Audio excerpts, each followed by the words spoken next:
We did a 2-hour interview with Troy Baker today, the voice of Joel and Booker DeWitt. He's still here right now. Still here, in the corner. I thought you were going to do an impression. Elizabeth. It's me, Booker. Can you hand me the money over there on the floor? I thought you were going to do an impression. I thought it was your Joel impression, and then it was your Booker DeWitt impression. It's so not bad. an impression. It's really Booker DeWitt. Booker DeWitt is. I'm Booker DeWitt. Hey, Elizabeth. DeWitt. Hey, Elizabeth. You're looking good, but it's wrong. It's wrong. He's like a pirate, or he's like a lesbian chain smoker. Hand me those Virginia Slim menthols. You're never gonna be a dancer, Elizabeth. You don't stand a chance. Michael, bring me my Virginia Slims. I know you're my daughter, Elizabeth, but I find you very attractive. God. This took a weird turn. Thank you, Troy, for coming in. Thank you very much. Troy, it got awkward after a bit. My pleasure being here. Well, that's not going to make the show. I don't know what I just missed. That's gone right on the cutting room floor.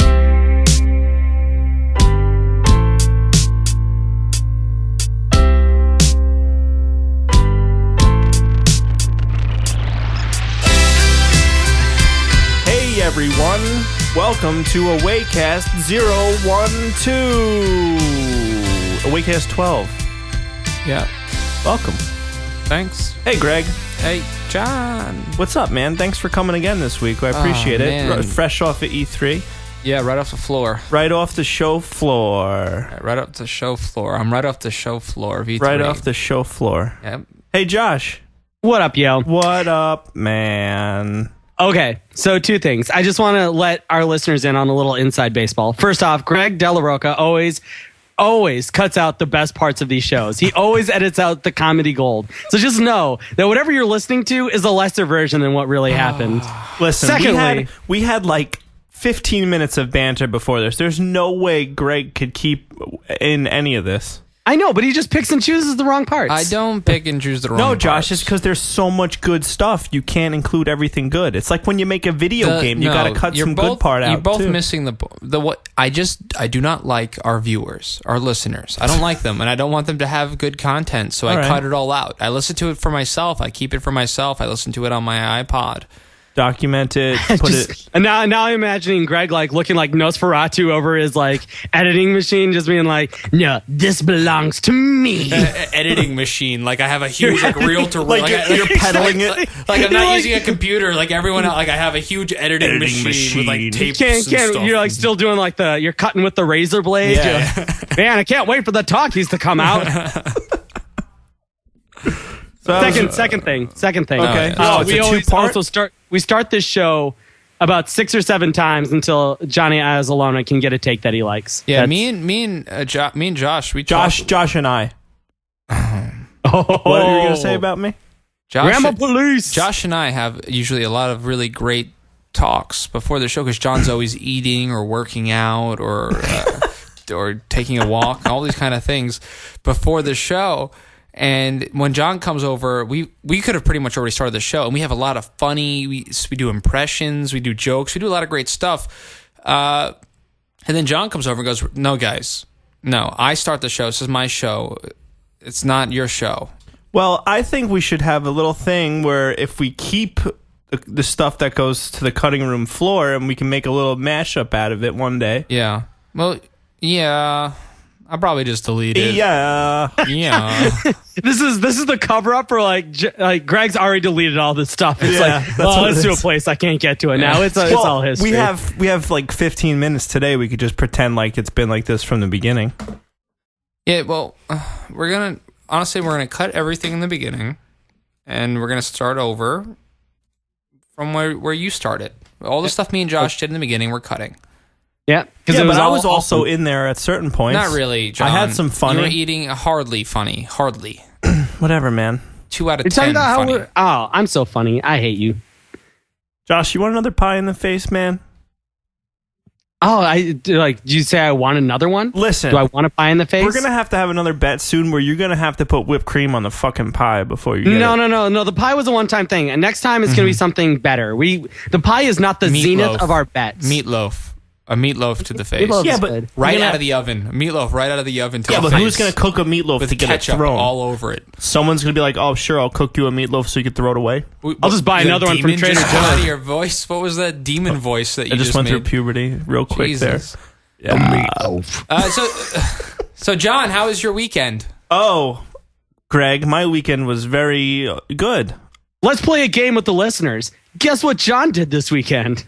This isn't even a joke. People think we're probably making this up. The 15 listeners that we have probably think that this is a real thing, but not a real thing. But really, John went to another wedding this weekend. I went to a wedding on Saturday. I mean, every weekend he goes to a wedding. Every single weekend. I can't. How do you? John, are you like immune to true love now? Does it like just bounce right off you? You're like, oh, look, another wedding. Now there's a couple people getting married. Okay. You want to talk weddings, bro? Come on, pull up a chair. We'll talk true love. No. We should talk about. Oh, you want to get into? If you want to talk about weddings, okay. After working them for so long and doing photos for them, you start to realize that weddings in a whatever hall, in like a hall that's catered is catering hall. I guess a wedding that's catered. You start to realize that's kind of like the antithesis of true love. It's more. Oh, are you going to a lot of like shotgun weddings where it's like, well, I knocked her up. We better put a ring on this. No, it just after you go to a place that pumps out weddings like 2 a day and you do it weekend after weekend, it kind of you see them running through the same checklist over and over again with different people. It's like, man. That's why sometimes when I do weddings where people actually do something a little different, I let them know because they like that, obviously. And the girl's like, oh my God, thank you. Yeah, it's good. But it's not like, definitely not true love. So the answer to this is yes. Now after all these weddings, you have become jaded. Oh, absolutely. But not jaded in a sense like I cannot love any longer. It's more like this is... Probably. It's more, we use the word pageantry here a lot, but definitely pageantry. Like, if I ever get married, I want to do it in Italy and be by myself with like 12 of my closest friends and family. I don't want to have it at a catering hall. Aww. You know? So, yeah, the softer side of me. So, yeah, I went to a wedding on Saturday for an old friend I used to play hockey with. It was good. So, a lot of people that I haven't seen in a long time. They had a photo booth there where I could go in there and take a picture, and it's were there cool props to the photo booth? There was a couple wigs, couple funny sunglasses. Isn't it a thing like aren't you supposed to have like sex toys in the prop box? Isn't that a thing? Yeah, you're supposed to. I think that's what they told you. That's the rule. You have to have it's that. A rule. No, every Josh. photo booth comes with that. Like when they're pitching it to people, they're like, "So do you want the dildo? The dildo package? Is that what you want?" No, No. You don't have an option. You don't get to choose that. Oh, it just comes with it. Yeah. Somebody told Josh that something was a photo booth, and he. Isn't that always how photo booths work? Where do they take? Is this where the camera is? Is that where they take the picture? And the first time I was in a photo booth, this guy comes in there with this giant dildo. He's like, "No, it's a thing. You have to. You have to do this. It's how they work. Otherwise, the flash won't go off." I had a pretty traumatic childhood. It was rough. Okay. So I went to a wedding without a dildo in the photo booth this weekend. Friday, I played The Last of Us because The Last of Us came out on Friday. Played that for a bit. And Saturday night, I slept out at my parents' house. And it was nice Sunday morning breakfast with Dad on Pep Day, on Padres Day. And very nice. It's nice. I came home a little early so I didn't hit the traffic coming back from the city. Great. Who cares? Oh, Greg, now it's your turn. Let's all listen in attention. Traffic? Everybody listen to Greg now. It's Greg's turn. I don't have much to talk about. Yeah, you do. No, I don't. I don't have much to say. I'm just saying I don't want to hear about traffic. All right, that's not interesting at all. I came home, I got stuck in traffic. Or I beat the traffic. Who cares what happened with the traffic? You can be like, good move, bro. I think I know what's going on here. I think Greg is a little jealous of Johnny's weekend. Greg, do you sit in traffic? I went to an engagement party this weekend. Okay, I did stuff. I went to a Father's Day thing. I hung out with people. I partied. Dude, okay? but that's how this works. We take turns. I know we take turns, but I wasn't first this time. No, wrong. Well, first of all, I called you out on your weekend. I said, John, how was your weekend? So I knew I wasn't going to be first because I made it that way. Yeah, well, you made the move. I made it that way, so I'm fine with that. But now you don't like the way that turned out. I'm okay with how that turned out. No, you're not. You're like, man. It's a little bitter. It's a little bitter. It's all right. No. It's okay. Okay, ready? I'm just bored. How was your weekend, Greg? It was great. I went to an engagement party and then some other party. It was fine. I don't have that much to talk about because I know it's not that interesting. So I'm not going to bore you about fucking another wedding and a goddamn traffic situation. I'm not going to bore you with that. So yours was less interesting than traffic. No, look. Did he pop the question at the engagement party? Was it finally an engagement party where the engagement happened at the party? Josh, you're a really confused kid when it comes to he's trying to do a circle back. He's trying to bring us back. Just so you know, Josh, we only have about 12 listeners, and the chances of them listening to the last one and this one is very low. Well, they should get with the catalog then. I agree. Well, we should have about 1,000. We should have about 3,500 listeners by now. Well, and they should all listen to every episode. We have some good content. I asked last week for someone to write a goddamn email to us or something just to say hello or to yell at us. Not a fucking word. We get people commenting on our stuff all the time, but you can't do. I have a feeling that the same. We have our friends are leaving comments to make us feel we put a lot of work into this. It's funny shit. We have a lot of good stuff to talk about. It's interesting. You people should fucking listen to it, and then you should write us an email. I guarantee you right now, none of my friends want us to feel good about ourselves. They will let you know if it's garbage. Probably John's friend, not mine neither. But John's got a nice little stable of friends, and they would do that. They would put some comments on here. My thing is that they, I get a million invites to like so and so's bar thing, and I do it, and a lot of people just don't put forth the effort to see, something our way. I don't know, man.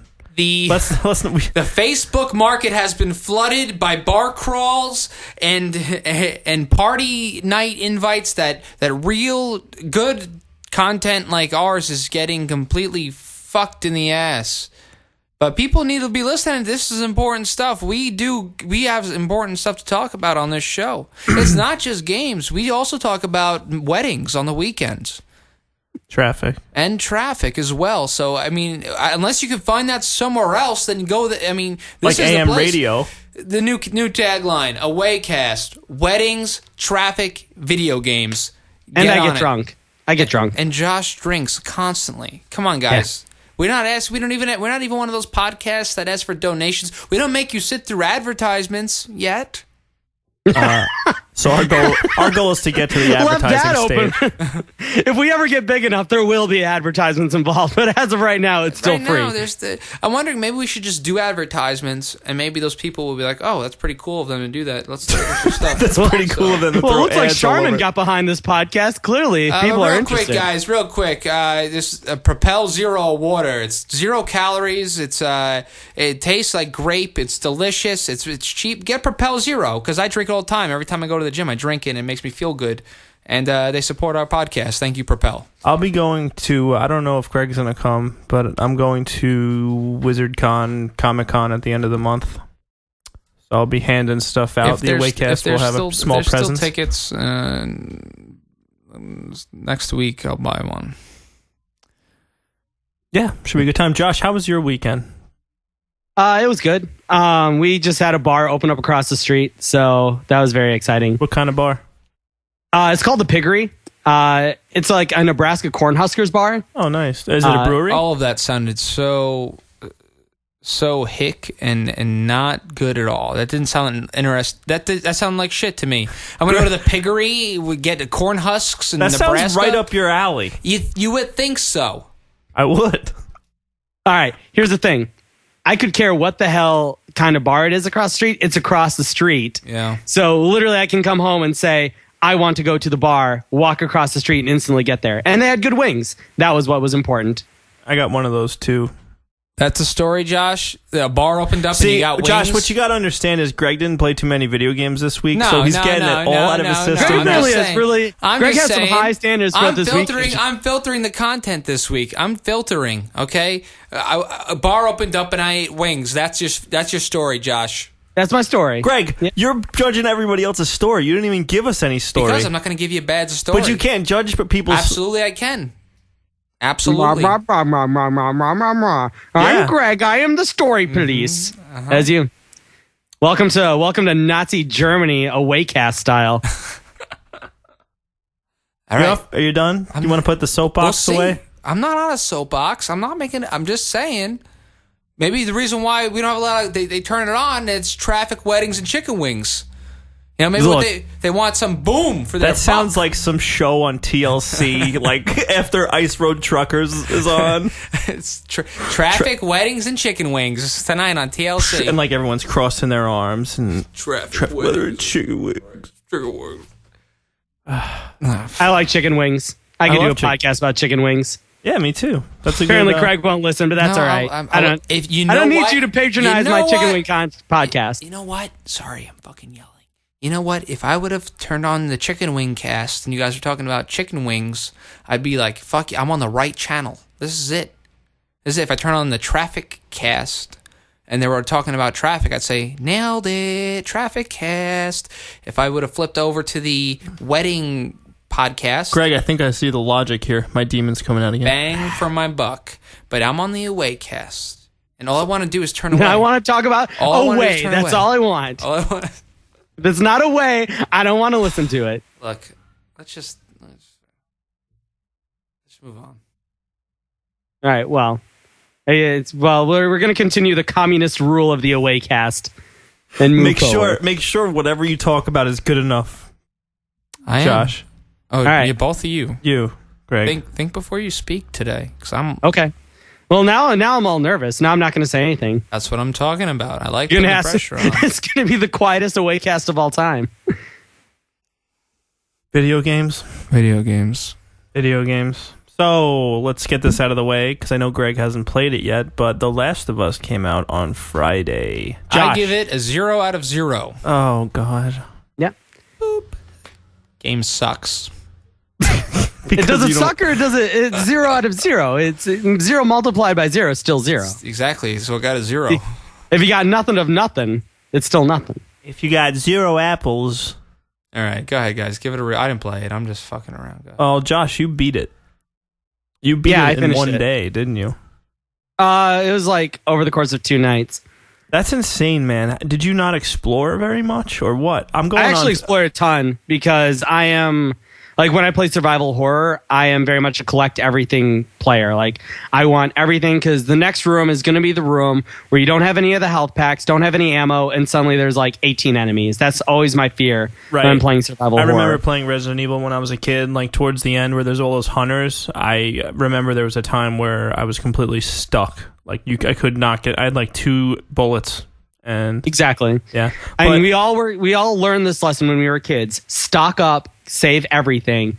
And I'm also that type of person where like I would rather play something and die than spend my ammo and live. Right. No, I'm the same way. You got to hoard that shit. Did you play it on normal? Yeah, I played it on normal. Same. And I heard that towards the end of the game you end up with so much stuff because you end up hoarding it out of fear. But I felt like the difficulty was perfect at normal. I didn't feel like I was overburdened by any challenges, but I still felt a nice tinge of challenge to it. Yeah, I agree. I think I'm going to play through it again on the hardest, on survival mode. But that's still crazy to me. I think I'm going on 15 hours now, and I'm getting close to the end. Okay. But so clearly I didn't explore that much, but there were certain parts that I went through pretty quickly. My playthrough was 15 hours. That's how long my playthrough took. But that's kind of the thing I liked about The Last of Us was, talking about hoarding stuff. I felt more often than not I was really forced to spend ammo, spend health when I didn't want to, which kind of raises the tension of that game is like, there are times where you're like, you know what? I just got to spend everything to survive and get to the next part. And most survival horror games don't do that. You know, by the end of Dead Space 3, I was stuck with like troves of stuff. I was like, well, I'll just blast through everything. I don't care anymore. I'm what's fine. good is both games offer New Game Plus. So yeah, I think that helps a lot. I think you're right in terms of what they give you in normal, because when I'm in like gun combat or whatever and I miss a shot, it's enough to piss you off. Like, fuck, I missed a shot. Like, I'm running out of shit. I have to worry about the fact that I missed a shot. The combat, I said it earlier to Greg, it reminds me of Silent Hill 2 a little bit.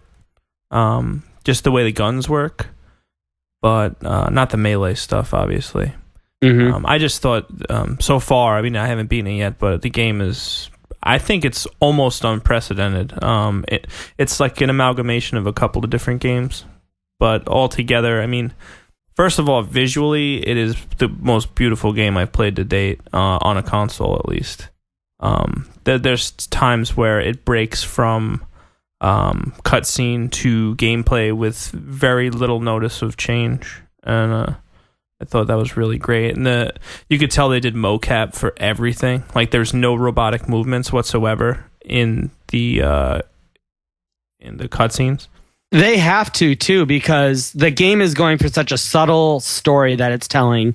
It's not like, so little of it is over the top. Like, you get to one of the first supporting characters you run into, there's a lot of talk like, oh, he's a crazy guy, he's all sorts of baddie. And like, normally in video games, the temptation is to make that character this really weird guy who's over the top, and he's super, super eccentric, and he, doesn't wear any shirts, and he has nothing but holes in his pants.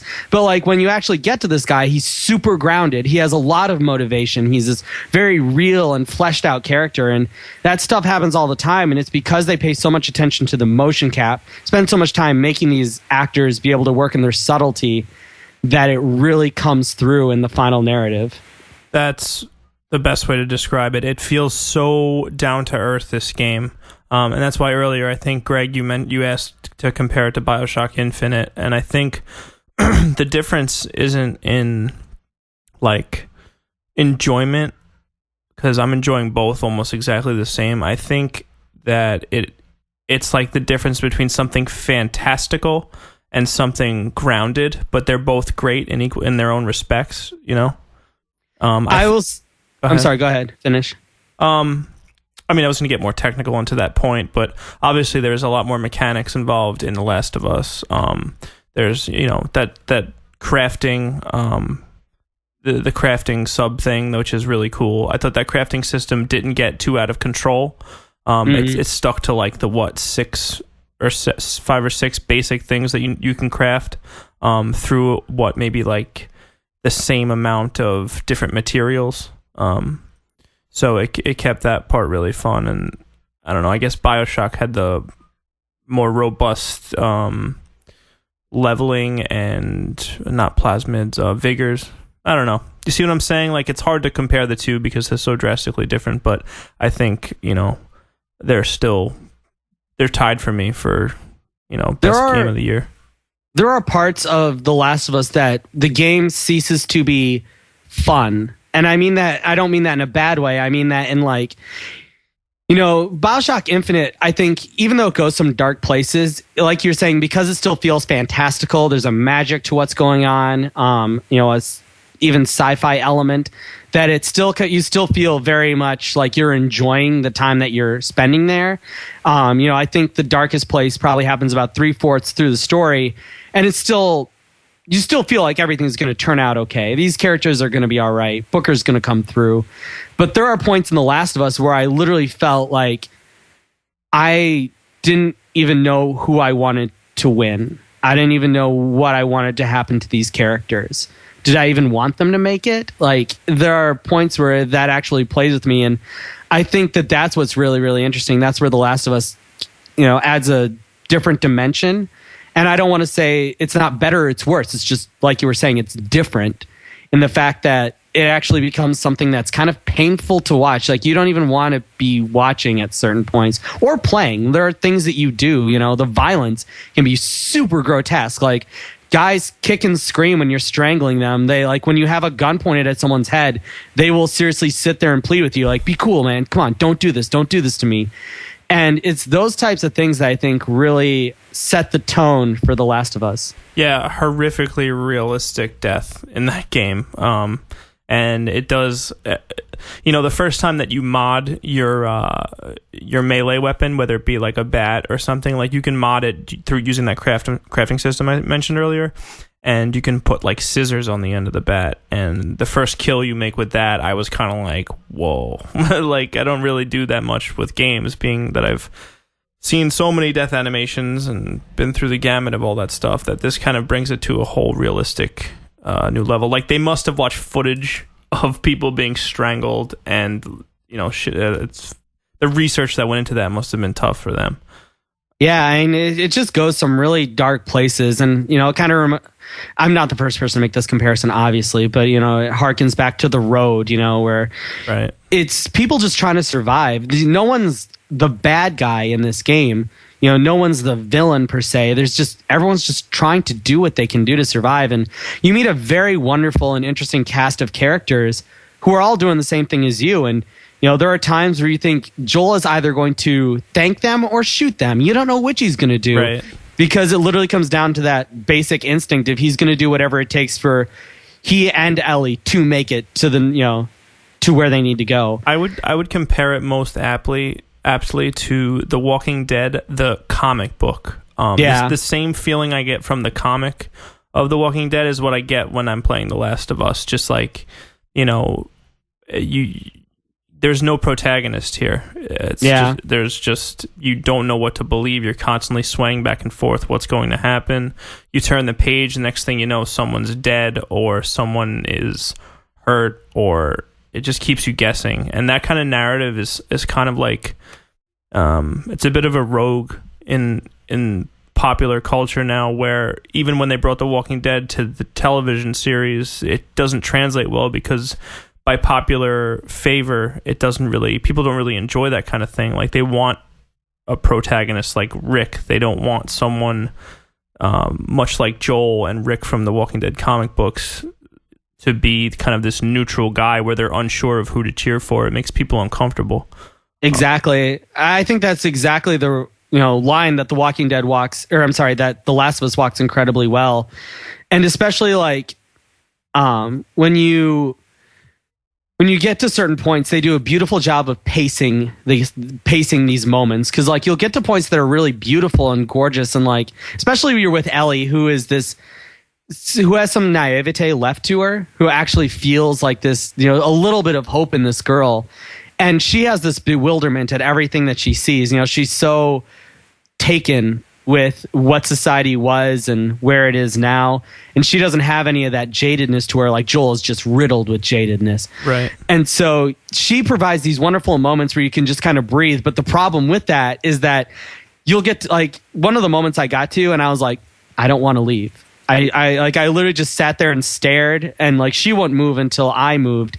So I just kind of sat there and was like, okay, let's like do a gut check. We're ready for more. Let's go do it. Right. And it's almost necessary. It's beautifully put in there to avoid, really, really killing that game's momentum. There's a lot of optional dialogue. You get prompted with the triangle to get a little bit of optional dialogue. Sometimes you'll pass a point of interest and Ellie will make a comment.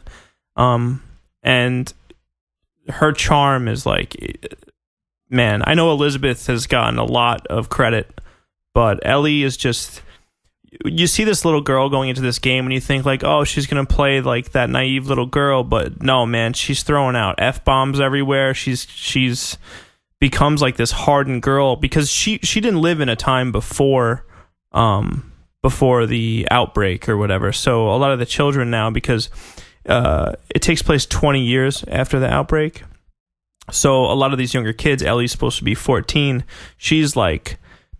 It's a whole new type of person. It's not that she's jaded because she experienced this stuff in a world pre-outbreak. She's experienced it in a world that she doesn't know without outbreak. Like there's a part in a suburbs area where you come across kind of a relic of times past, and she kind of talks about what this thing was that normally a kid would be really excited about. She's just like, man, that shit's weird. Like, you lived in some weird times, Joel, and you're just like, oh, this is so good, you know?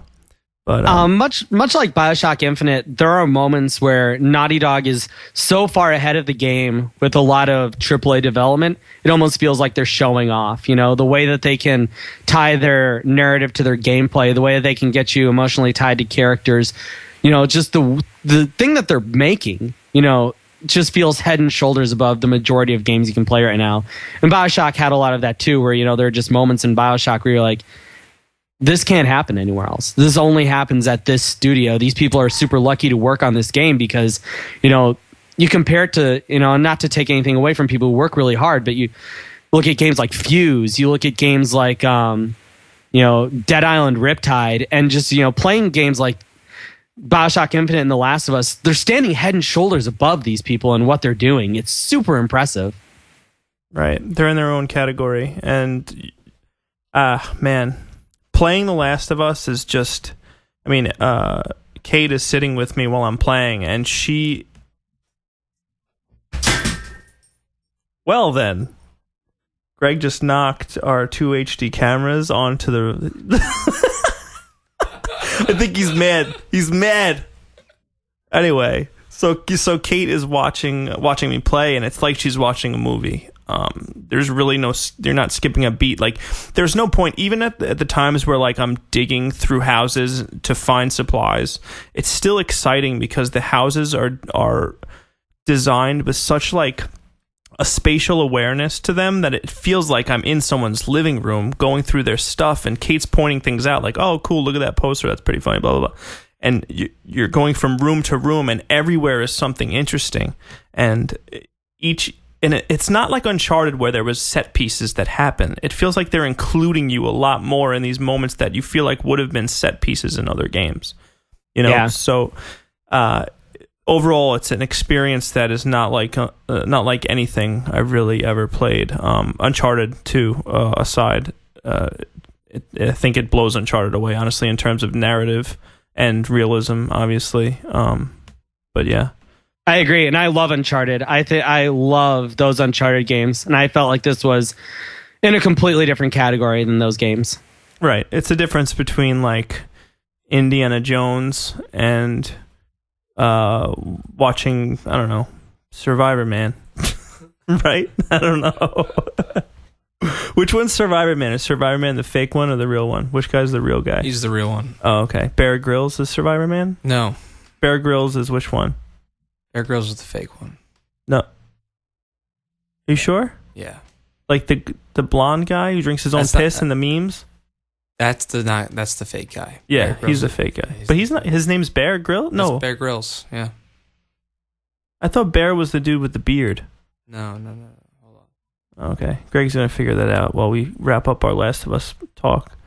So yeah, I'm almost done with the game. Like I said, I'm about 14 hours in, 15. Go ahead, Greg. Les Stroud is... Les Stroud is the good... Okay, good call. Is the good one. Okay. So Les Stroud and Indiana Jones. That's the difference. Joel's Les Stroud, Indiana Jones. I mean, yeah. Harrison Ford is... I'm excited for you to finish it, Johnny, so that... Because I actually haven't even had a conversation with someone who's finished the game yet. And I think the ending is incredibly interesting. I want to talk to someone about it. Okay. Don't say anything else about it. No. I'm done. Totally spoilerless, but I'm excited to talk about the ending. Coming from my most honest heart of hearts, this game is really... Everyone should play this game. It's absolutely gorgeous. Yeah. I told Josh before we started the podcast, I'd give it a 9 out of 10 based on... There's a few flaws in it that are easily overlooked and overshadowed by how great this game is.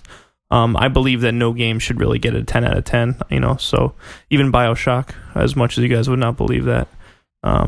So easy 9 out of 10 for me. If our rating system is going to be at a 10... Josh, we were supposed to do a rating system for our E3 games. We never did that, remember? Yeah, it was something like hot garbage to like steak sauce or something like that. Is that really what you guys were working out? That's what it was going to be. It was going to be hot garbage. Greg's back, everyone. There it is. Greg jumped on it. I shouldn't have said anything. Just so you know, soggy Chinese food was in there, Greg. That was for you. It was all food related stuff. That was the... Yeah, we I was dabbled. making You guys couldn't come up with like a real. It was like a rating minute system? and a half conversation on Facebook. Yeah, so you guys couldn't come up with a real rating system for the show. And I Can you go love pick food, up the so cameras you'll- over there, No, Greg? I can't. Can you go pick up the No. cameras that you knocked down? No, I can't. One of those is yours. I know. Oh, That's you why just I'm don't not picking care? them up. You don't care. Nope. All right. Josh, multiplayer for The Last of Us.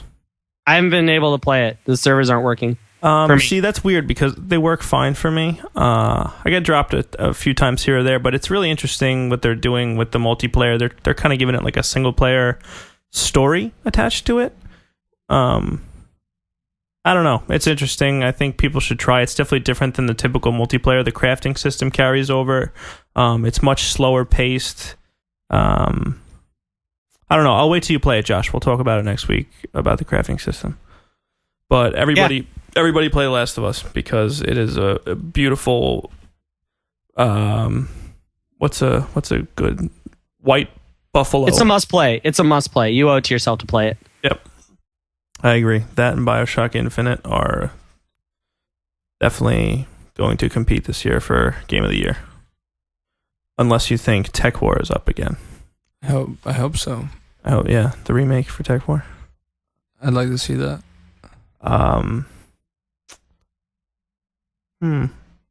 So, Greg, sorry. Josh, Animal Crossing. Yeah. Greg rolled his eyes. I go home this past weekend, and I go to my buddy's house to You went home, Long Island home. Long Island, yeah. And I was with the guys I'm in a band with, and I get there, and the one guy who's always playing Pokemon, he's playing something different this time.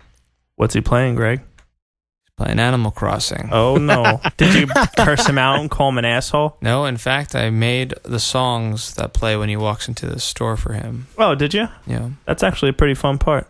Yeah, it's really fun if you're fucking 3 years old. Yeah, but Baby game alert, everybody. Every store you walk into, I give it hot sewage on my rating system. that's all you can come up with? Hot sewage. That's all? So, Josh, where you at? Riffed off of hot garbage, by the way. You riffed hot sewage off of hot garbage. Hope you know that, jackass. Where you at in Animal Crossing, bro? Come on. I'm still trying to get my goddamn building permit, and the fucking dipshit who runs the office won't give it to me, and I'm pretty pissed about that. I just got mine, so be jealous. Why can't you get it? What are the qualifications? You have to get 100% I need to approval own rating. a house.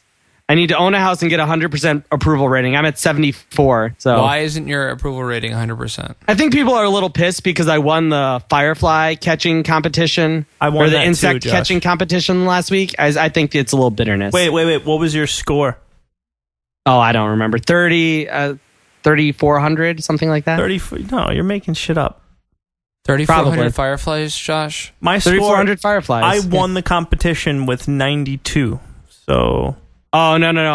It was at least in the hundreds. It was in the hundreds for sure. that's crazy. I got the dragonfly. Yeah. See, I caught a moth. It was 92, and I won. And I got all kinds of cool gifts. I got a trophy. Well, guess what? Josh did better than you. Well, that's fine. I still have my trophy. Josh, you haven't visited my town yet. And have you been eating the fortune No, cookies in the okay, shop so- or what? No, I haven't purchasing What? fortune cookies. Okay, so get the... Okay, well, I'll let you finish your train of thought, Josh. Go ahead. Two things. First off, I've been trying to visit your town, and I keep going there, and they're like, so do you want to go far away or local? I'm like, far away, probably, right? Because I have to connect to you over the internet. I think I have to open my gate. Oh, open your gate. Yeah, I have to do that. But you have to let me know. That's what it is. Yeah, because I don't want just strangers coming into my town. Okay. You know? So, Josh... Open your gate. Have you Okay. visited my town? No, can you... Go ahead. What's the other point you have to make here? Oh, the other point is, I probably don't actually remember very accurately what my score was. I did not sleep Saturday night while I was playing The Last of Us, so I literally was doing that insect catching competition on no hours of sleep. So Johnny could very well have beaten me. Well, it's all right. You know, we're not going to talk winners and losers here, but all I know is I got a nice bug catching trophy sitting on a table in my house, in my fake virtual life that I use to get away from real life. But gotta get those fortune cookies, man. Something crazy about the 3DS since I just got one. They give you these things called play coins. The pedometer in the fucking 3DS based on how many steps you take per day, gives you coins to use in the game. Oh yeah, that's Christian was telling me that. I wonder if you just like put it on top of your air conditioner so it shakes. What kind of air conditioner do you just game the system. A broke ass air conditioner or your washing machine. Washing machine. It rotates. It's a rotating AC. Oh, there you go. Put it on an oscillating fan. Yeah, but the only way you can get Mario or Nintendo type shit is if you eat those fortune cookies and give him the ticket. I'm just taping mine to my cat. That's what I'm going to do. I'm going to duct tape it to my cat and let him walk all over the place with it. That's not a bad idea. But, yo, I got a Toad hat. I'm wearing a Toad hat. I got a Mario mustache. In my house, I have... what's in your house right now, Josh? Tell me about your crib. I got a plant for winning the insect catching competition. So stupid. Greg, if you played it, it's so much fun. And like Josh said, it's a game you pick up for like a half hour and put it back down. You can't play it any longer than that because No, I mean, but that's the problem is that it's a commitment of longevity, not of like one giant spurt. Where like you can play The Last of Us in literally like 15 straight hours if you wanted to, but with this game there are literal stops because like they're like, hey, we're gonna build your house. Tomorrow morning is when your house will be built. So you have to wait. So you'll have to put the game away, wait until tomorrow morning, take it out, and your house will be there. You can't do other stuff while your house is getting built. You can't. Greg's fucking on 13 Xanax again tonight. I don't know what the hell's wrong with him. I'm just saying, I got in a boat. And the guy started making up some fucking weird song. He was taking me on a trip on a boat, and he was just saying some crazy shit to me. What are you talking about? A boat? In Animal Crossing. I got on a boat with a guy, and the guy was taking me somewhere. And the guy, sounds like how a serial killer gets his prey. And the guy started making a fucking weird song up. He was just like, it was. Did he take you into a photo booth? No. You guys haven't gotten on the boat yet? No, I haven't done the boat yet. I know you have to go on vacation to that other continent or whatever, right? I got on this boat, and this guy's like, get on the boat. And then he starts making up this weird song, and apparently makes up like a weird song every time. The lyrics don't make sense. It's like, paddle in, scratch my back, sending around with a castle. Just nothing, that bullshit song. Sounds cool. And then he'll ask you a weird question between like, do you have a favorite shirt? Da da da. Start singing again, random shit. You're not making this up? I swear to God. Okay. I swear to God. As long as you swear to God. Is this Animal Crossing on very acid? Religious. So. Yeah, it's the same Animal Crossing we're talking about. I know more about Animal Crossing than you guys do. Okay. So yeah, I have right now in my world, I got apples, oranges, and pears growing. What's up? Fucking Tamagotchi. What's world. up? That's pretty much what it is, honestly. It's I just have pears. That's it. I'm not doing too much. You have a 74% approval rating. Oh, you better get some more stuff. I weed the damn place. I talk to the people. I think that's enough. I think I'm doing how's good. Your fossil? How's your fossil collection coming, bro? What? Fossil collection. How's the fossil collection? Oh yeah, I'm contributing to the fossil collection. Okay. I gave them a very expensive piece of something, and they were really excited about that. Could have sold it for a lot of money, gave it to the town. Think that's enough for 100% approval rating. Yeah. You have Thanks a lot. I think Isabel also is not doing her job campaigning for me. No. She's busy back there behind the desk, never gets out there and talks to the people. She's your fucking fat whore. Yeah. She's actually a dog. Yeah, she's actually not real. Yeah, well, that's true too. No, she's not. That's what's really ruining it. So why do we have a podcast about video games then? I don't know, John. Tell me. You know what? Let's talk politics for the next hour and a half, since that's real life. I didn't say that. That's real life. I didn't say I want to talk politics. What do you want to talk about then? I'll talk about video games, just not this one. Okay, but they're not real. That's not what I'm saying. They're just not real things. They're all fake. Look, I know that they're all fake. Right. I just don't want to talk about Animal Crossing. You don't have to talk about anything. I'm here. I am spending time here right now. I am listening to this 5-year-old game. You just collect apples. Are you really just angry because there's not another episode of Kentucky Route Zero yet? Is that really what this is all stemming from? I've been like this for a week now. Yeah, Greg got banned. Greg got banned from Steam or Counter-Strike. No, just Counter-Strike. They banned me from Global Offensive. They said that I was I just have a bad. It's not my fault. I'm a good gamer. I do not quit games. Gregg used to be the one that used to come in servers and kill everyone. You were the biggest griefer when we were kids. But that's not why I'm getting kicked out of these servers right now. I'm good. I'm solid. Behave. I'm a team player. You behave. I behave well, but my internet connection sucks, so I keep getting dropped from games, and before I knew it, I was banned for 7 days. That shit's fucked up. And I panicked. I was like, "Oh, there's got to be a way. I should be able to explain to somebody. I'm sure there's an alert button. Like, click on it to tell us that it's an internet connection problem, and we'll give you your stuff back." You think you'd at least get a court martial or something? Like some kind of no. They say they won't take complaint. That's how their system works. They can't fix it. They can't put you back in. Who is this figurehead that you are complaining to? Gabe Newell. Gabe Newell. Dear Mr. Newell, your system is broken. Did you ever see that interview on, what is it? Not G4 or something. They call him Gary. Gary, yeah. Ever see that? I've seen it. No. Well, it's funny. Yeah, that's very disheartening. But this is Valve that you are writing these angry letters to. Valve. Pipe. This is probably why you're not getting a response. Dear Steam Valve Pipe. Where do I send this to? Support at steamvalvepipe.com. That's where it's going. DC Gabe Newell at GabeNewell.com. I know this is old news at this point, Josh, but I didn't play it either. How was Remember Me? Oh, yeah, Remember Me. It was all right. It tries to do some ambitious stuff. It has some bigger ideas, but it just doesn't execute them very well. The combat's super repetitive. It's simple 3-button combos over and over and over. The story is pretty... The thing that really, really ruined it for me is you're supposed to be in Neo-Paris, and everyone has this just fucking erroneous American accent. And I got so annoyed, because the voice acting isn't very good anyways. I got so annoyed with it that I eventually just changed the language to French and gave it subtitles. What was the excuse for that? Like, in the future, everyone lives together in France.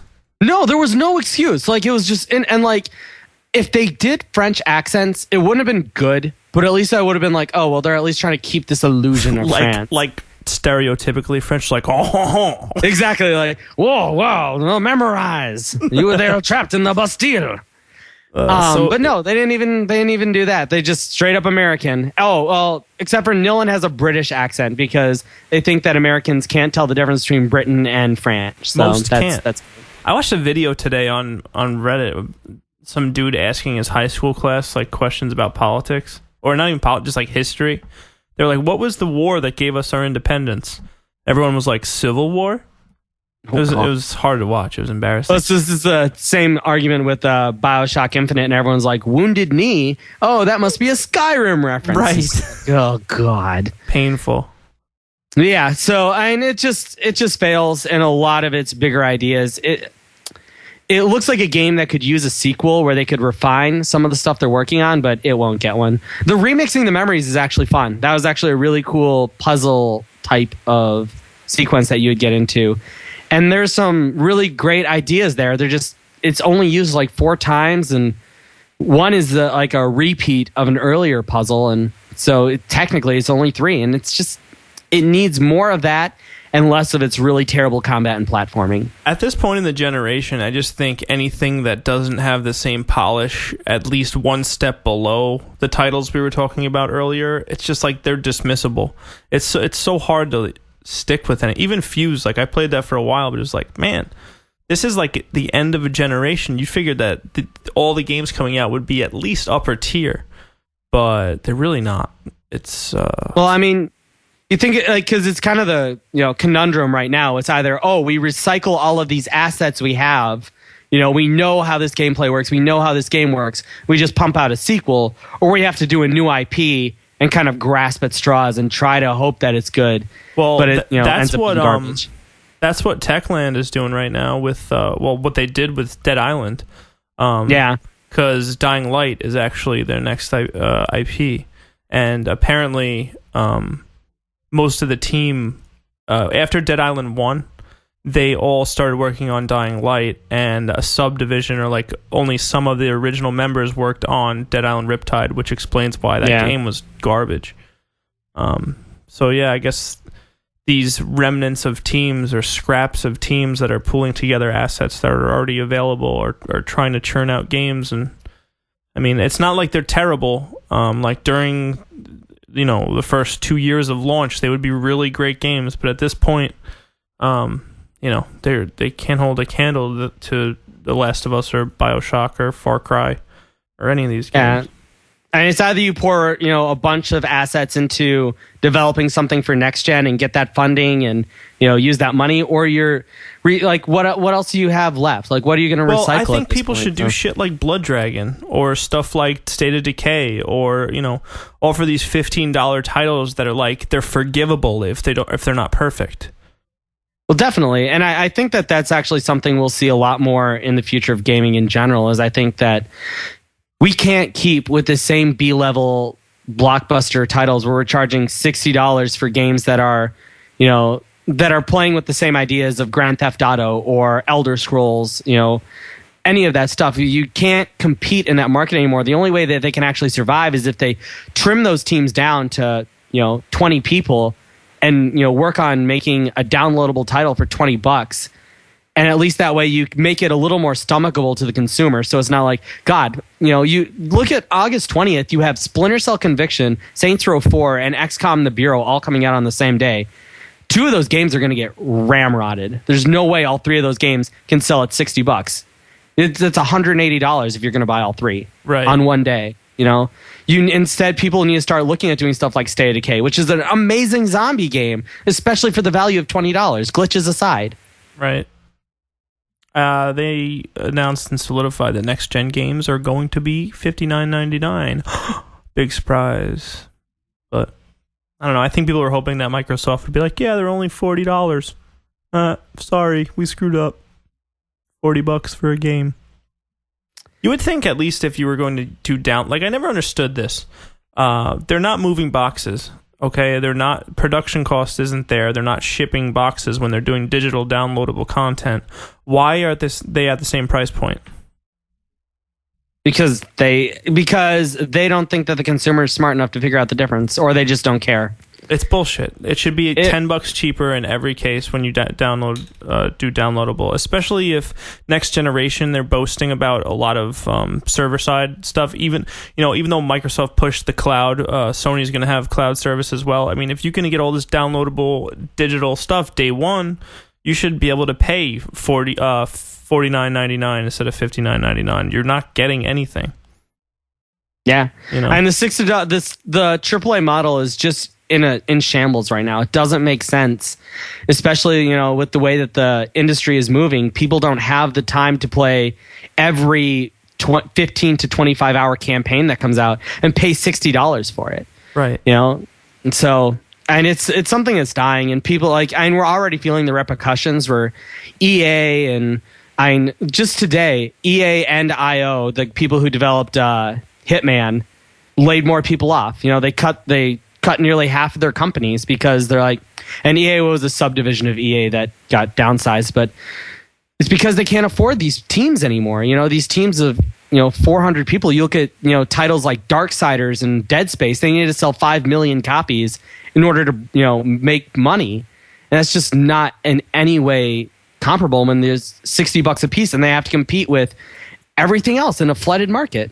Yeah, I don't know how up top. I mean, I think it works the same as with any job. How the president or the bosses are not seeing the numbers that they want, that they expect from AAA Call of Duty, Madden titles, Halo titles. They see those numbers and go, "Why can't we do that?" And they don't look at the logic behind the fact that they're servicing niche audiences.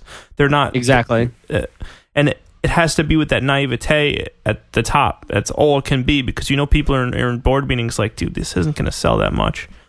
Tomb Raider was successful. Dead Space was successful, but they chalked them up as failures because what? Yeah. They didn't move as many boxes as fucking, what was the big title that they compared it to? Call of Duty or Uncharted or, Uncharted, I think. They did that for, because it was Tomb Raider. For Tomb Raider? And Tomb Raider sold over 3 million copies and it was a failure.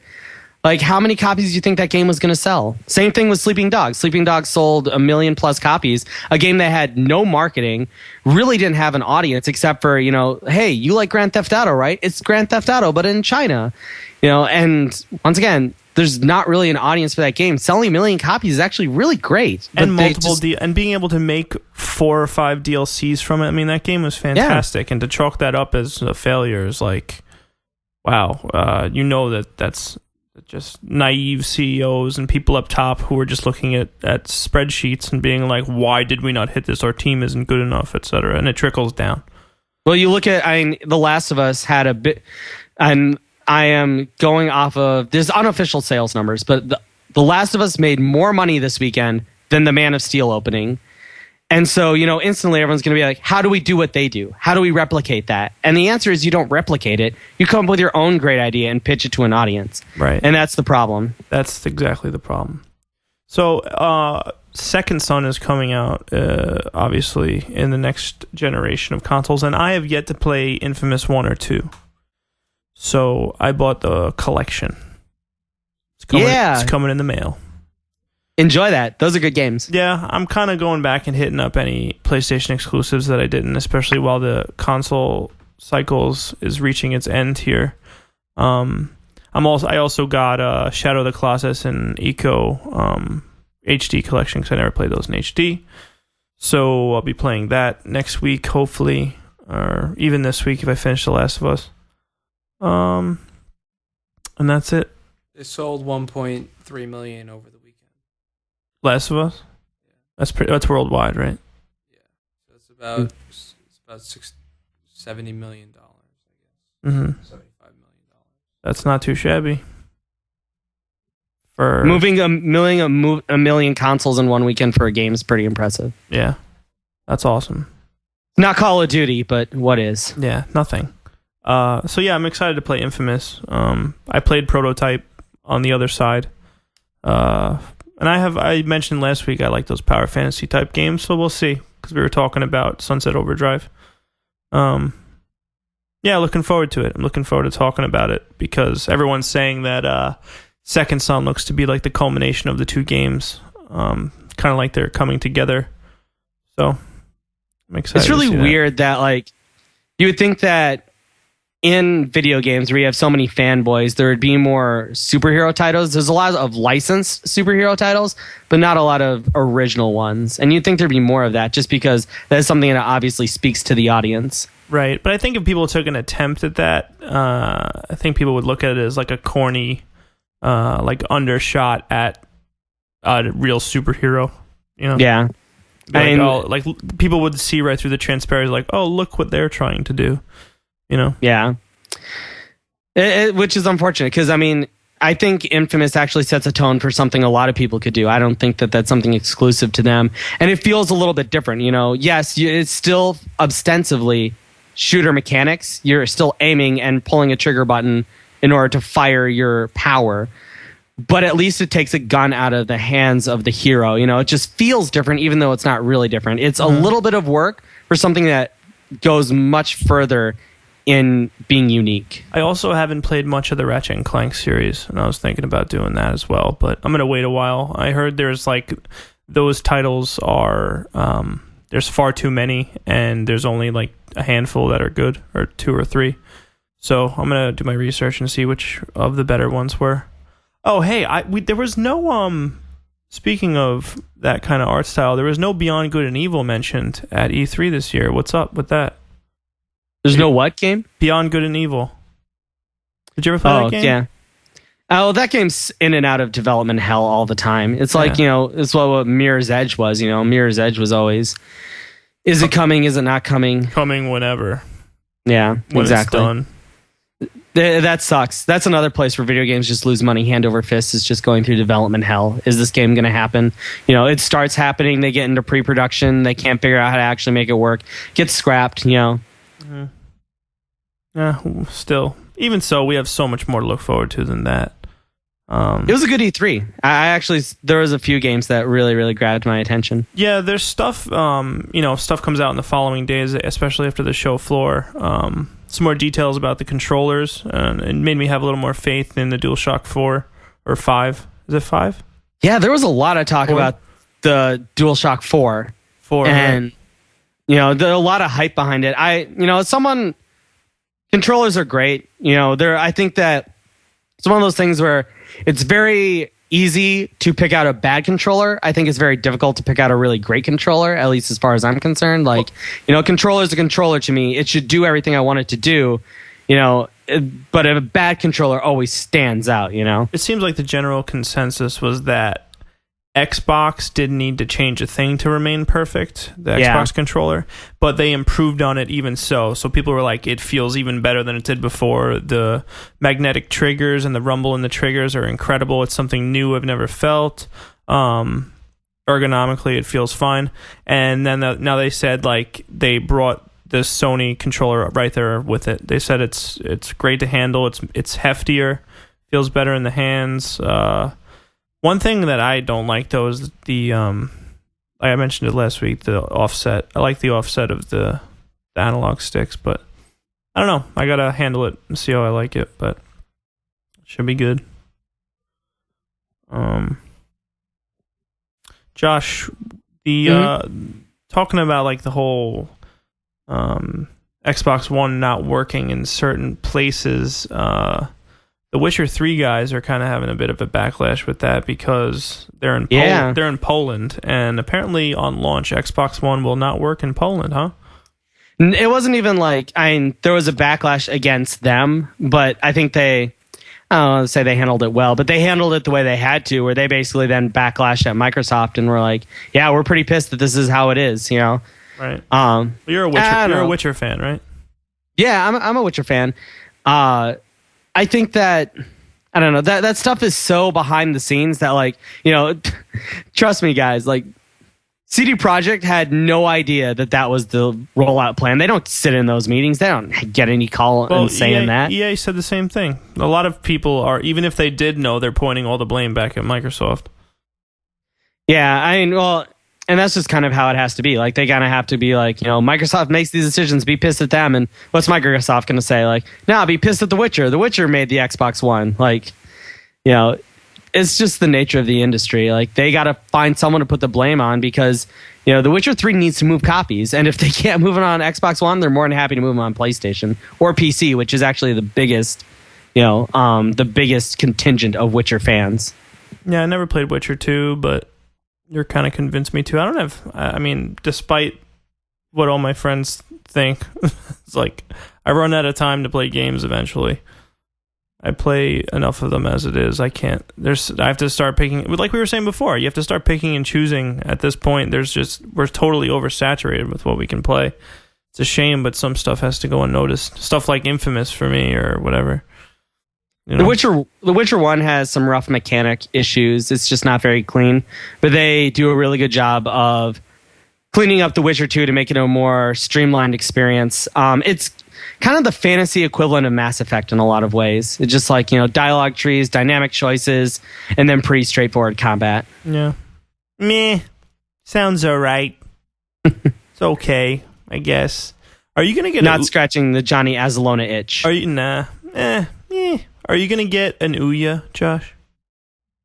I go back and forth. I'd really like to because I would like to support that independent scene. I hope that it becomes a platform for a lot of independent developers to sink their teeth into.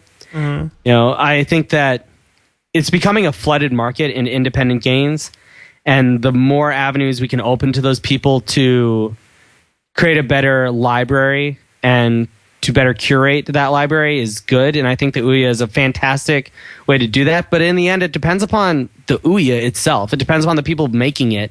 They have to deliver on that product. $100 is a very low commitment to make for people. Basically you just got to sacrifice a game. But I don't know, man. Right now there are 3 titles that interest me on it. Chronovolt, Soulfjord, which is Kim Swift's new game from Airtight, where you're a 70s blaxploitation Viking. Looks so and ridiculous. Then Broken Age is going to be a timed console exclusive. But I looked at a lot of that stuff, and graphically, it's they look like Flash games to me. I don't know. Yeah, I mean, it's a lot to ask for. It's not a very impressive launch lineup. But $100 is nothing for a console that's going to play some games. Whatever. I mean, if I were ever to get one, it'd be for science. I'd like to know what's going on. That's about it. I don't know if I'd get it to be like, I already have a secondary console. It's the Wii U. I don't need anything really. Yeah. Other than that. But how you doing, Greg? I'm doing good. I'm looking at this Reddit post where this guy, for his son's birthday, he rented out a movie theater and hooked up his Xbox. His younger son and let him play video games in a movie theater all day. Oh, wow. And there's screenshots of him playing Fallout 3.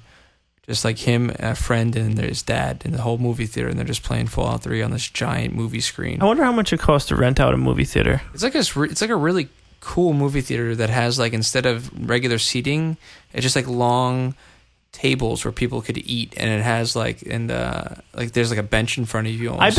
I bet you if you do it like on a Wednesday at 2 p.m. Yeah. How much could that possibly cost? I don't know.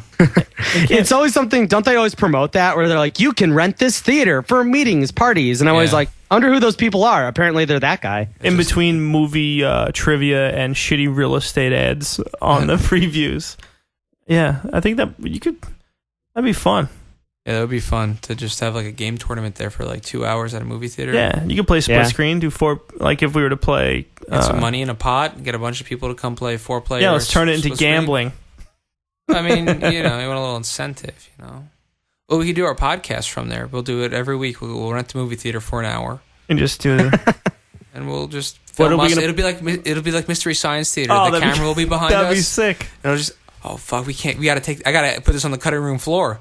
We can't let people hear this. They're gonna do this. Oh, shit. I gotta edit this out. That's genius.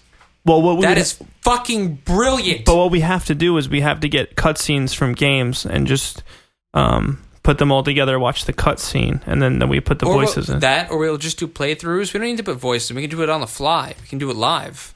It would be pretty funny. And then we could critique who was ever playing, like, Greg, don't go in that door. Don't go in that door, Greg. Yeah. Oh, look, Johnny died again. Big surprise there. That's $1 million idea. Fucking Riff Tracks video game Someone's style. going to steal it because... Well, now you're making it... actually, you're supposed to...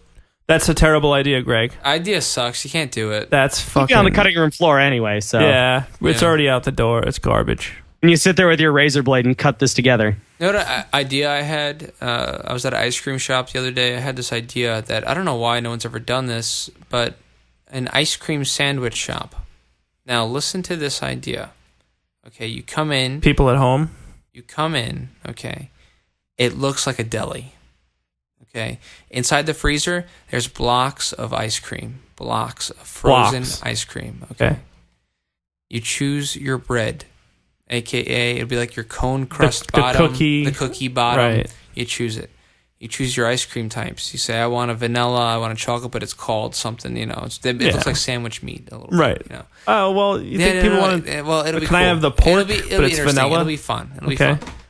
Then they take the block out of the thing and they put it on a sandwich slicer. It's a frozen block ice cream, and they slice a slice of it. It's gotta be real cold to slice. It's cold, nice cold. It doesn't have to be just frozen solid. Slice it, one slice on. Slice it, put the strawberry and slice it, put the other one on. Right. Then you have cool ice cream that looks like pickles and stuff. You put those on top. Okay. You got your sauce, your mayo, but really it's like vanilla sauce, caramel, whatever. Right. Close it up in a sandwich, and there you go. Ice cream sandwich shop. Not a bad idea, Greg. What's the specialty? Like, what do you get? What's your MO? A hoagie. It's called a hoagie. What's on a hoagie? It'll be like a banana split on a sandwich. Okay. But it'll be like a roll. Explain to me how you make the hoagie. It'd be a cookie roll. You had a cookie, like a cookie roll. It'd be like your standard ice cream sandwich cookie, but it'd be like more of a roll type. It'd be specially made for this. It'd be like a U shape, a long U, like a. Okay. They don't call them hoagies everywhere. It's a sub, a hoagie, a hero. There you go. And then you'd fill it up with. Wouldn't be scoops of ice cream because we got slices here. Can't be. It's slices of ice cream. A couple slices of this meat ice cream. Whatever. It wouldn't taste like meat. It tastes like ice cream. You slice up your bananas, your pickles that are actually like lime bits. Get your sauces on there. There you go. You just bite right into that.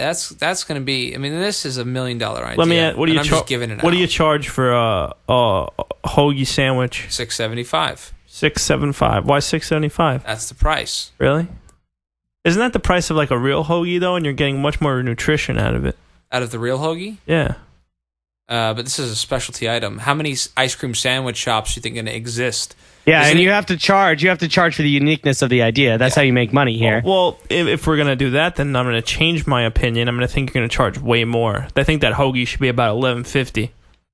Ooh, then you have to pitch it as wait a minute. You have to pitch it as upper echelon, upper class is what you have to pitch it as. No, where's the location? Here's the problem with this idea. It would be great. It would do well. It would be amazing in Disney World.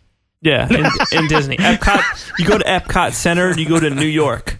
You go to New York and Epcot Center. You go to Epcot and you go, oh, we're in Brooklyn. Let's go to Gregg's Deli. I want ice cream. Where do we go? Oh, they have the ice cream sandwich shop. That's a cool, fun, themed place. You go in there. You got me behind the counter, washed up. Gregg did nothing with his life. He's working at a deli. Strawberry ice cream all over his apron, so it looks like he's been chopping meat all day. But it's really just strawberry ice cream. And he comes in. He's like, "Hey kids, what do you like?" I got a nice big mutton chopper tenderizer. I'm just tenderizing ice cream. Oh, man, what a great idea. The Gregg that I'm imagining is someone that the parents go, don't talk to him, just take the ice cream. Exactly. But if I'm working at Disneyland or Disney World, that would be my character, and people would want to talk to me. I'd be like, actually, that's more of a Universal Studios kind of guy. Yeah. Disney World wouldn't would do you that. have like a fake wart? And the dads would probably chat you up a little bit. Yeah, so this is probably hell working here, huh? I'd say, the union, the ice cream cutters union. It's funny. That's actually your Troy Baker impression voice, too. Exactly. There we go. Is Troy Baker running this ice cream shop with you? Yes. Troy the Actually, I have to say one thing, though, because when you say you put it at Disneyland and it's a $1 in a $1 million idea, that's like Disneyland auto upgrades like 50% of ideas. People go to Disneyland to spend money on stupid shit. Yeah, that's true. Yeah, when you go to Disneyland, you got a budget ready to just let the floodgates open and if the ice cream shop was in Disneyland, the ice cream sandwich shop was in Disneyland. If it was, that hoagie would cost $11.50. Right, and same for like Times Square, $11.50. Yeah, because you're also paying for that. You're walking in and it looks like a deli. Right. The guy has to pull out the ice cream and cut it like a piece of ham. But it has to be like, not even looks like a deli you walk into today. It's got to be way over the top. It's like, you should have ice cream cones hanging from hooks. Exactly. Like meat. It'd be like a 19th century butcher shop you walk into, Yeah. And maybe the ice cream looks like a pig, so you're slicing this pig head. Yeah, and the kids are watching, and there's bones in it. Yeah, there's sharp bones. And you can give the kid the bone. Well, give the kid the bone. Josh, what do you think about... That'll be the special. Oh, fuck. Josh? Yeah. You think we should have a photo booth? No, photo booths scare me. Why? We went over this. This is bad memories. I don't want to go back here again. You sure you don't want to go back there again, Josh? Stop it. I'd much rather go to the Gregg ice cream shop. Why? The Gregg ice cream deli. I almost feel like I shouldn't have talked about these two great ideas on this podcast. There's got to be some entrepreneurs out there that are going to hear these. You're going to see it. I don't mind that much because I come up with great ideas all the time. You're going to go to Epcot Center and see Give the Kid a Bone. Well, $6.75 for a hoagie ice cream sandwich. It's fine because we have this documented that it's my idea. You should at least insist on getting a free ice cream sandwich while you're there. Yeah, I will. I think they owe you that much. They will. This might already exist. I doubt it, but I would go for one of those. Yeah, I'd go for ice cream sandwich. Get some specialty, If I had to choose, if I was going out with my girl or my date, or my kids for some ice cream, and there's a fucking Carvel, a Friendly's, and then there's what's that? Gregg the Butcher's ice cream sandwich shop. That's gonna be a fun experience for me and my kids. I want to go in there. Let's go, kids. Let's go see what this is all about. They walk in. It's rustic. It's fun. You feel like you're walking into a movie set. And there I am behind the counter with my apron on. And I go, hey, kids, what kind of sandwich? You want a ham and cheese sandwich? I pull out the the ice cream, the strawberry ice cream for slices of ham. The loaf of I pull strawberry out the ice orange cream. ice cream, and it's a square, so I cut it into square, and I'm putting them on the cookie. That looks like a slice of bread. The cookie looks like a slice of fucking bread. Mm-hmm. And I get the pickles. I pull the pickles out. They're floating in a gelatin or something of that sort. Gregg's motioning back and forth like gelatin. And I'm placing them on top of the sandwich, and I go, "What do you want on it? You want mayo? What do you want? Ketchup? Or what do you want?" Gregg's pointing at his condiments. The kids go, "I want mayo." I take the vanilla sauce, I put it on it, put it right on there, pass it over to him. The other kid's like, "I want Petalooga steak sauce on my sandwich." And I go, "Hey, I got it." And I actually put Petalooga, because that shit's so good, Petalooga steak sauce, you could put it on ice cream. You actually put that on. So I just put that right on there. It'd be hilarious to just see the look of terror on people's face, and you're just like no, we actually use the real thing here. It's real Petalooga because it's so good until it goes right on the ice cream. Wait, can I take that? Oh fuck! No, I'm committed. I'd eat a sandwich from your shop, Gregg. Thank you.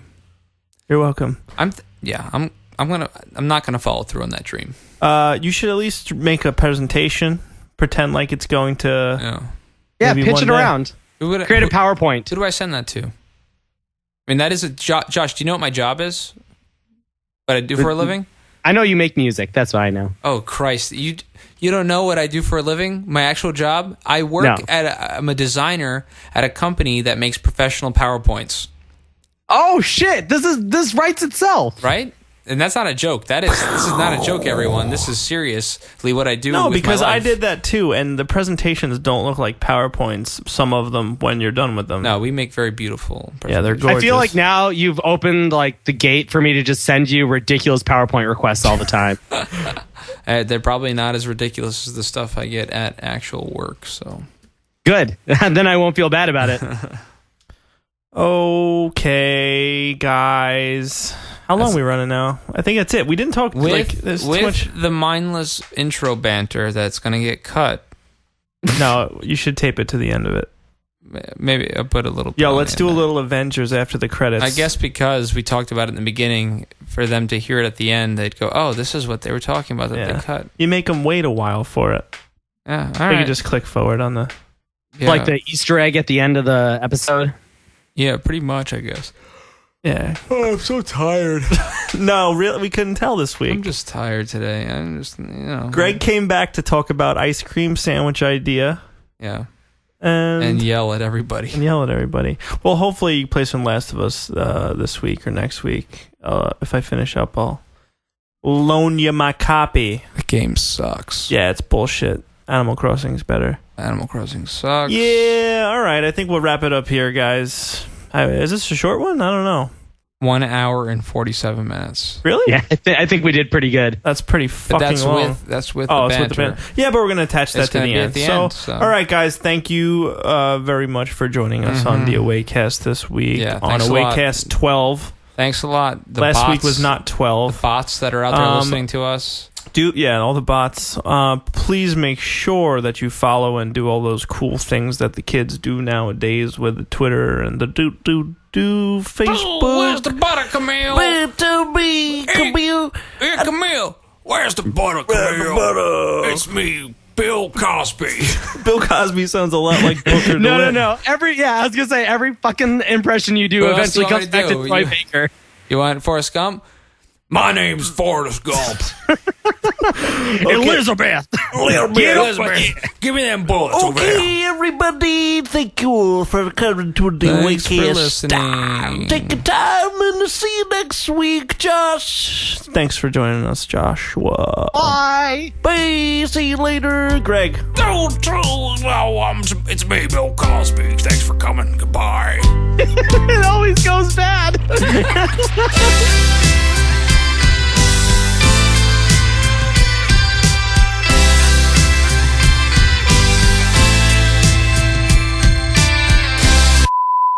Who was your... I'm trying to think of the best way to say this. Okay. Who is the kid that you hated the most in middle school? Yeah, what if he listens to this shit? No, he doesn't listen, and if he did, it's time for him to find out. But but people know this already if they were around me in high school when I got drunk. His name is and there was a girl I liked, and he was a dirt bag. What's doing now? Do you know? Washing dishes. And stole your girl? Unfortunately, oh yeah, she felt the girls love dirtbag guys, you know. Fuck, I wish I didn't say his name because now this isn't going on the podcast. Because what if because he's one of those guys that would fucking murder somebody. I could picture him. He'd murder You could me. edit it out. Just like Yeah, put I'm it. gonna put a beep there. So His name is Boop. Yeah. Do it and put it wrongfully on the beep. His name is. Put it. Boop. Now I got so much shit I got to beep out now, guys. Keep saying his name. Great. Joshua Hinkey, you're stuck on an island, okay? Okay. Just you, and you're stuck on an island. There's 3 people with you. You have Bruce Willis, okay? Action star Bruce Willis. You have Bradley Pitt, okay? Hollywood hunk, okay? And then you have John Travolta, disco legend, okay? Now, you can either, you have to pick one of them to eat because you're starving. One of them to become to sleep with. You have to sleep with one of them because you run out of people to make love with on this island. And the other... You've run out of people. The other one... It shows the state of our world when I can't choose abstinence. The other option, the last one will become your enemy on the island, who you will always have to be fighting and looking out for. All right, easy. Well, No. Let me go. Because I know what I'm going to do. John Travolta is easily the one that I'm least scared of in that group. I want to fight him. He's who I'm going to fight. I'm going to make love with Brad Pitt because he is the more feminine of the two. And then I am going to eat Bruce Willis. That's some good meat. That's some good eating. I'd enjoy it. I mean, he's pretty short, though. There's probably not much meat. If it was me, I would have ate John Travolta because he's a big man, and I could probably live off him for 2 to 3 years. But that's fatty, though. That's a lot of gristle. Fight, bro. I know what you're saying. I got 2 fighters left. 2 fit You ever fighters. see Die Hard? You ever see Troy? You ever see Fight Club? You ever see anything? That's why I'm picking Bruce Willis to fight, because I think the movies are doing a little something for him, okay? He's a little guy. He's getting older. I can put a bamboo shoot right through his throat, okay? You do have the benefit of his age there. You definitely have some age. Yeah, exactly. And Brad Pitt, you know what? You're right. We're doing them. Just turn around, Brad, and I'm going to take out my contacts. All right. That was fun.